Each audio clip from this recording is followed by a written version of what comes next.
Hi everyone, my name is Townsend and this is my first runway review. Today I'm going to talk about, where do I want to start? I want to start with fall 2025 menswear. This is my first review also, so everyone be patient with me. I'm really nervous, but I want to talk about a few of my favorites like Bianca Saunders, BORDOR, Comme des Garçons shirt, Willie Chavaria, Wells Bonner, and I really want to talk about Amiri. There's this one brand I want to talk about. I believe it's pronounced Head Manor. Let me look it up actually, so I don't chop anyone's name. I remember when I first started studying fashion, I would just I would search YouTube videos on how to pronounce brand names. And I'm still not good at pronouncing all of them, but I'm gonna practice now that I'm doing these videos. Let's see.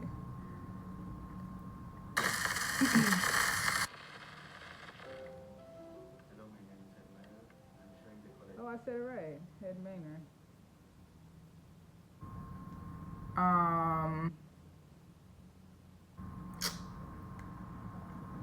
Okay, first let's start off with Bianca Saunders. Hope I'm saying her name correct. Also, because she's one of my favorites. When I think of Bianca, I think of minimalism, but I feel like she finds a way to create pieces that are she finds a way to create pieces that are very impactful still, which is that's one of my favorite things. I do like maximalism, but I lean more towards minimalism when it comes to my own personal style. And I feel like in a world where people, how do I say this? I feel like in the fashion world, I don't think that I don't think the majority is that your brand has to have this physical appearance that's exceedingly theatric or dramatic to make an impact, but I do feel like a lot of times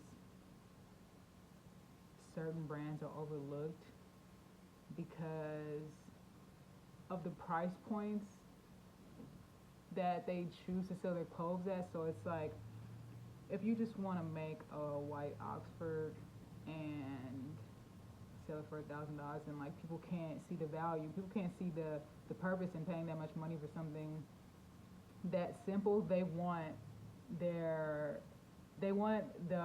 what they spent on that piece to be seen. And I feel like, I don't know, I just love Bianca Saunders. Like, it's minimal, it's impactful, and I still feel like she speaks a lot through colors, through texture, through silhouette. It may be minimal in some ways, but I feel like there are details that catch your eye, but the grip is still really gentle, and I love that so much. But yes, let's start with Bianca Saunders. So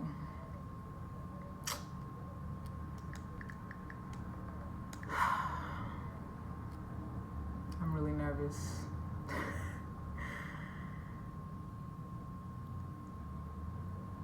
I also love what I love most about her presentations. Also, I don't feel like sometimes it gets really overwhelming when I go and look at a collection and there's 100 looks. That is so crazy to me, and I get it when it, like, a brand that usually includes that many looks very often is Gucci, and I can understand why. Like, I'm sure they've been around for I don't know how many years. I'm sure they have the financial backing. Not saying that Bianca doesn't, but it's very overwhelming sometimes, and I feel like the collection's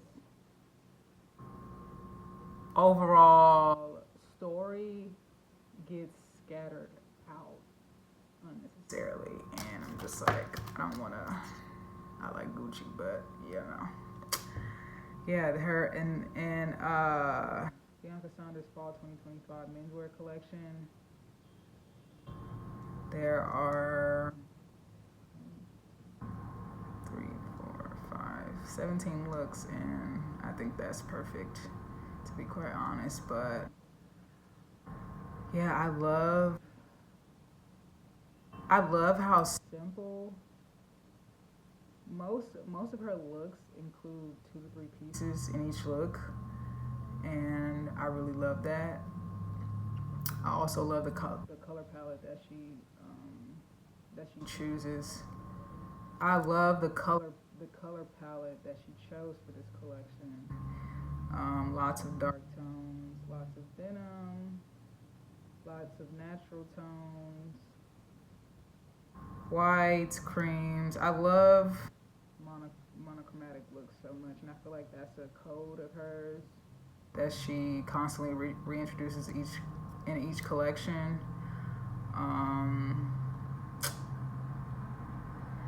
Her work reminds me a lot of Helmut Lang, and I mean early Helmut Lang, like 1999, 2000, maybe like 1998 as well. But yeah, I get the same feeling when I look at those collections that I do when I look at her collections.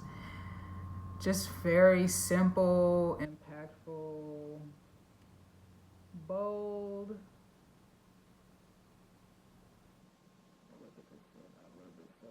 This color. Oh, my screen is fucked up. I'm gonna put it up there like that. I'm gonna open my hand and like, boop, look at the look. But yeah, trousers, Oxfords.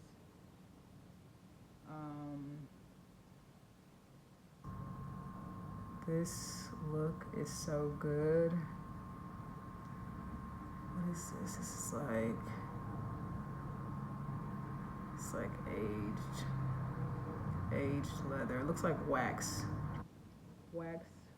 coated leather, or a wax coated material. It's very beautiful. Very, very beautiful. Love the monochromatic look. I feel like she does a lot of color blocking too, which I really, really love. Yeah, Bianca Saunders, you did an amazing job. Very, very, very proud of you. Always rooting for you. You're one of my favorites. Always rooting for the Black woman. Love her so much. Okay, let's get into Isabel Marant, Fall 2025 Menswear. You know, I'm not gonna say much because I'm an Isabel Marant girl, but I'm not an Isabel Marant boy. I am not. And I don't know why. I feel like they're not that far off, but I just feel like the women's wear is so much more cooler and so much more interesting than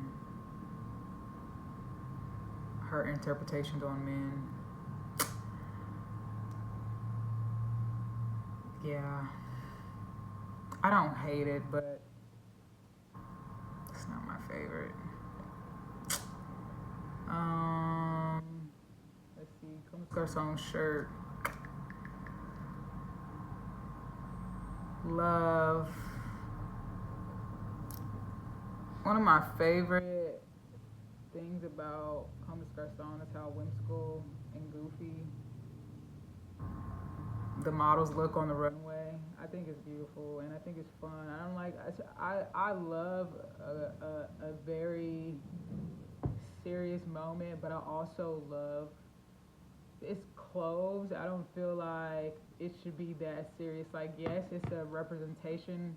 It's a representation of a part of you, and we use clothes to communicate, you know, who we are. But at the same time, it just shouldn't be that serious. Like, it is, but it's not. Like, you should have fun, and that's what I love most about the presentation. It's just how silly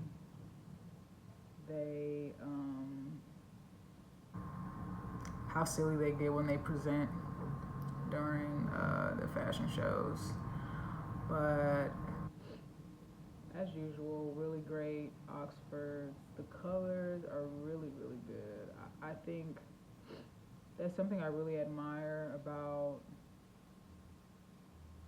Comme des Garçons. Is Ray, I'm sure it's Ray Kawakabu. She's still there, I would hope.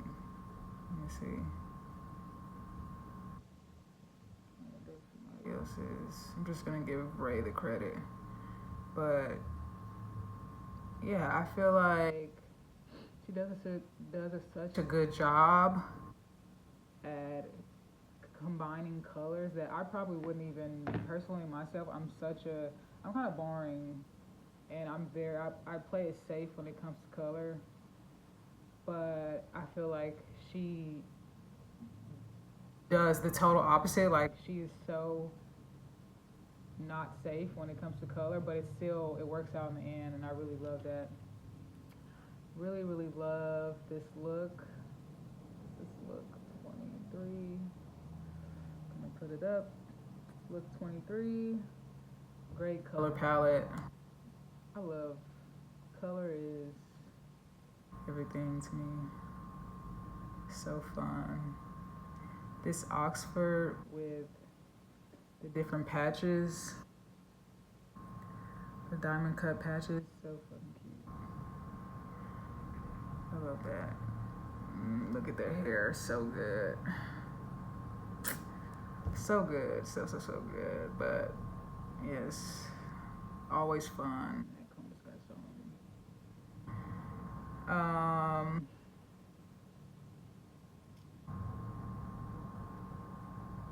What did I say I want to talk about?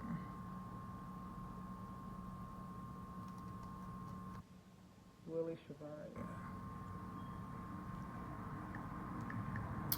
I got a little beef with Willie Chavaria, I'm not gonna lie. It's probably like not even valid, but I said this on Twitter once. Like, the bio says real fashion. What does it say?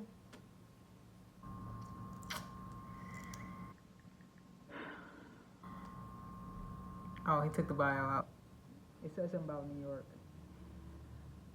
I don't think that's New York fashion. Sorry. And it may not be. You know, I talked to someone, they're like, oh, you know, it could be Texas as well, but Willie Chavaria, I don't think is. I just feel like LA doesn't get a lot of credit, and LA needs credit, like, so I've been trying to take it sometimes from people.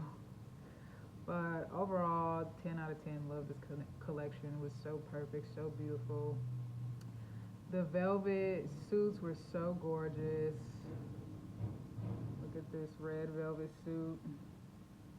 So gorgeous. Love the exaggerated collars. Love the exaggerated shoulders. The oversized suits. These green gloves that Jerry has on are so crazy. Oh my God. Gloves. So beautiful. Love the I love the use of plaid, the constant use of plaid within Willie's collections. I feel like plaid is so good and just so universal and so versatile. Can go such a long way.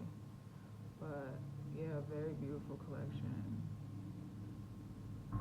Probably top 5, I feel like, in out of all of fall 2025 menswear. Who do I want to go over?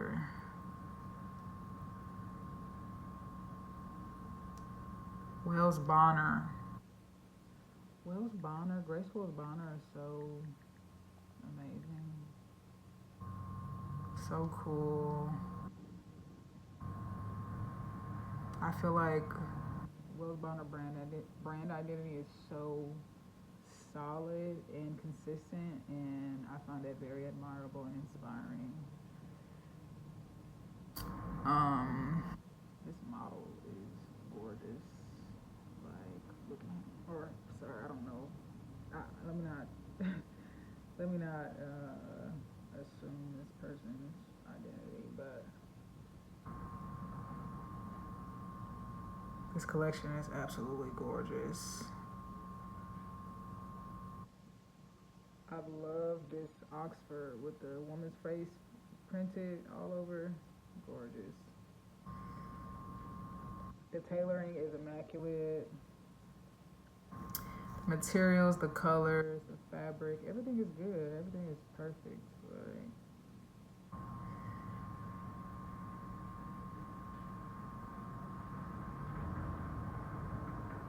this leather jacket with this shearling collar.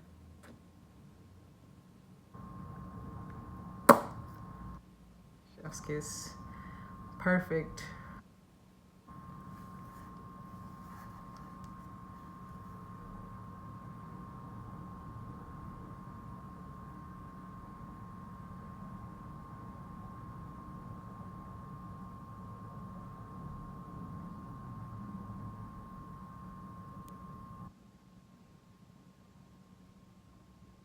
I want to read more about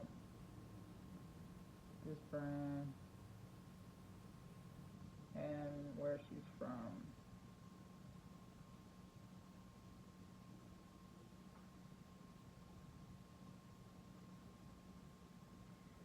Okay. Oh my God, I've been talking for 17 minutes. What did I say? Okay, I wanted to talk about Amiri. I was on the phone with my friend, and what pushed me into looking deeper into Amiri was that I feel like whenever a brand trends, people, the majority flock to the cheapest thing from the brand, which I feel like, whatever, everyone wants to participate, everyone wants to have fun, everybody wants to be fly, everyone wants to get dressed, like, that's cool. But I feel like a lot of times that one particular thing, of course there are billions of people on earth, and so I know there are people in fashion who don't only flock to that one thing, but a lot of times I feel like the brand sort of gets overshadowed by the demand of that one item. It was the same way when Bottega kind of had its, like, exploded for a second, and then everyone was wearing puddle boots. And at the time, that was the cheapest thing on the website. Go and look at a pair of pants, $15,000, $30,000. But and I felt like Bottega kind of was low-key overshadowed because of that. But I mean, they made their gram private and then made another one, I guess, and then it worked out in the end.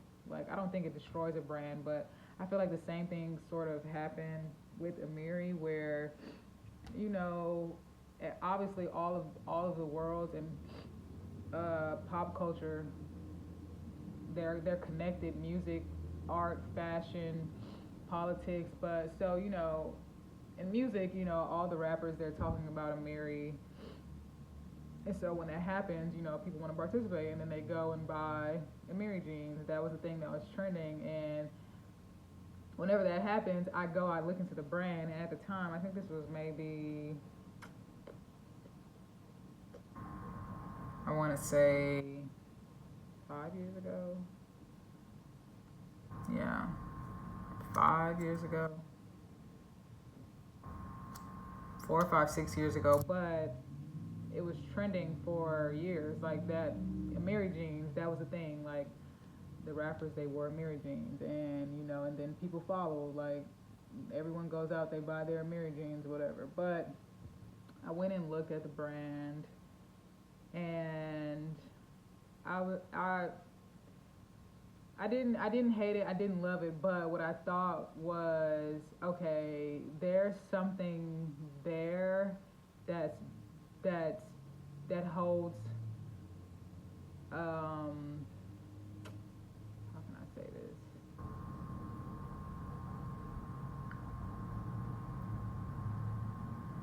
That basically just holds a deeper meaning than just the jeans. Like I think Amiri can be appreciated for more than just the jeans, and so I paid attention. And then ironically, when I was assisting V, Amiri reached out to her, and we ended up working with them, maybe on like 3 projects, and I got to see a lot of pieces up close and personal. And again, no brand carries, well, I think there are a few brands where every single piece is my favorite, but it's not a lot. But as I was going through the clothes, and I was like, there are actually pieces in his archive or in his collection that I would pull and recommend for a client if it fit the narrative. I would definitely do so. And I've been checking out Amiri every time they release a runway show or a campaign, just keeping up here and there. And I feel like since 2021 or 2019, whenever I first checked it out, I don't know, it was years ago, but ever since then, up until this last show up until this last presentation that just happened in Paris, I feel like there has been significant growth. The silhouettes are so much more beautiful. The fabric is so much more beautiful. The tailoring is great. I don't know, I just feel like I see growth, and I think that's cool, and I think that people should pay more attention to Amiri. People should pay more attention to the brand as a whole, and not just the jeans. Because there are other cool things. Like there was this, oh my god, this dress. I love silk, satin, whatever fabric is going to create this visual effect, I'm there. Count me in.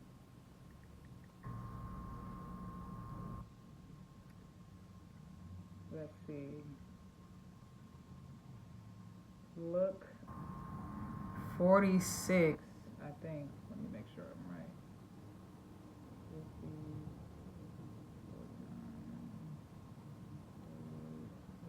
46, look 46. Yes, this, what color? I don't know. Burnt orange. Beautiful. Beautiful, beautiful, beautiful.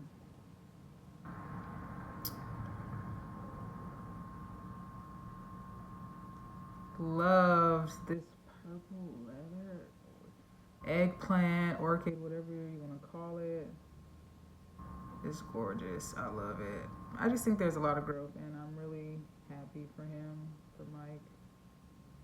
I'm really happy for him to see how much he has grown, and I hope you get your flowers because you deserve them.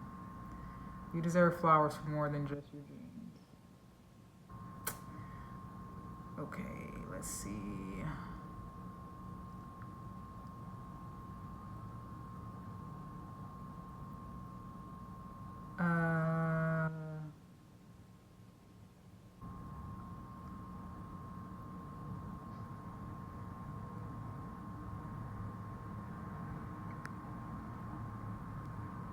Kenzo.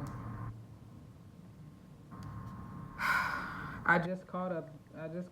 And I just got caught up on the fact that Migo is at Kenzo. I had no idea. I didn't know he was there. I can't keep up with everything. I'm tired sometimes. But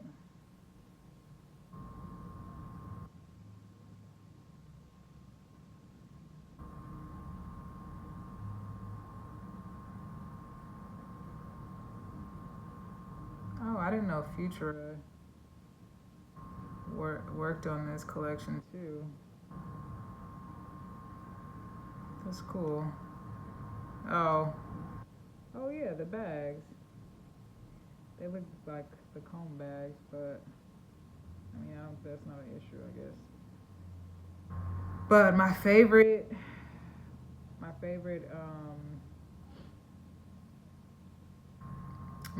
looks that Kenzo presented, like the first 9 looks, the color palettes were exceedingly beautiful. I'm always impressed with the color palettes because I feel like that's an area that I struggle in a bit.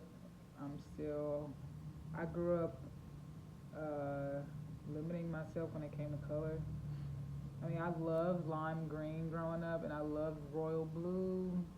I loved pink, like baby pink, but I didn't wear it that much. I mean, aside from when I was wearing colored skinnies in middle school, but as I got older and like went through phases where I was dimming my light, I wore a lot of black and white, and I just stayed away from color entirely. So I'm getting back into it, but I still feel like I'm just barely getting the hang of it. But yeah, no, the color palettes of the first 9 looks were so insane. I'm gonna put them up. Love these sports jackets. The inside is like mohair, and then the outside is, I don't fucking know. This shit's crazy though. Like canvas. This shit's crazy. Like, and then this mohair trench coat.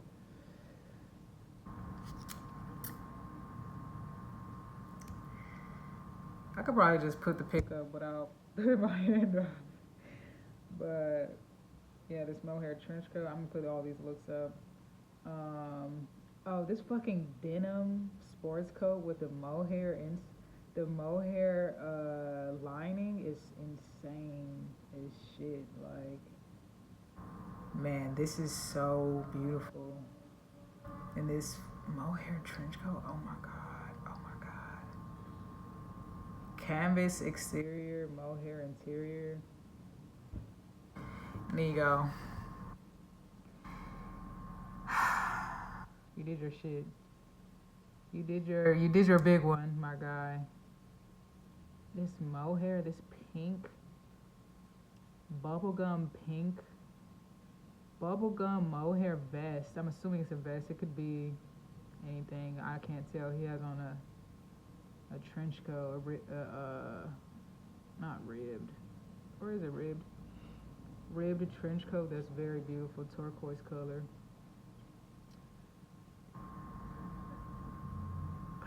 This is so beautiful, my god. But yeah, those are, I'll put these looks up. I'm not gonna say, I mean, I love the silhouettes in the throughout the collection entirely. I'm not gonna say I'm not a fan, but I think I need more time. Sometimes I need to look away and then come back to a collection because things grow on me. Sometimes it's hard for me to process over the phone because I think things translate differently in person. This shearling coat, shit crazy. Like, this leather interior, I'm gonna put it up.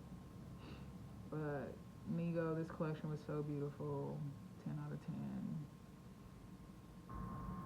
Yeah.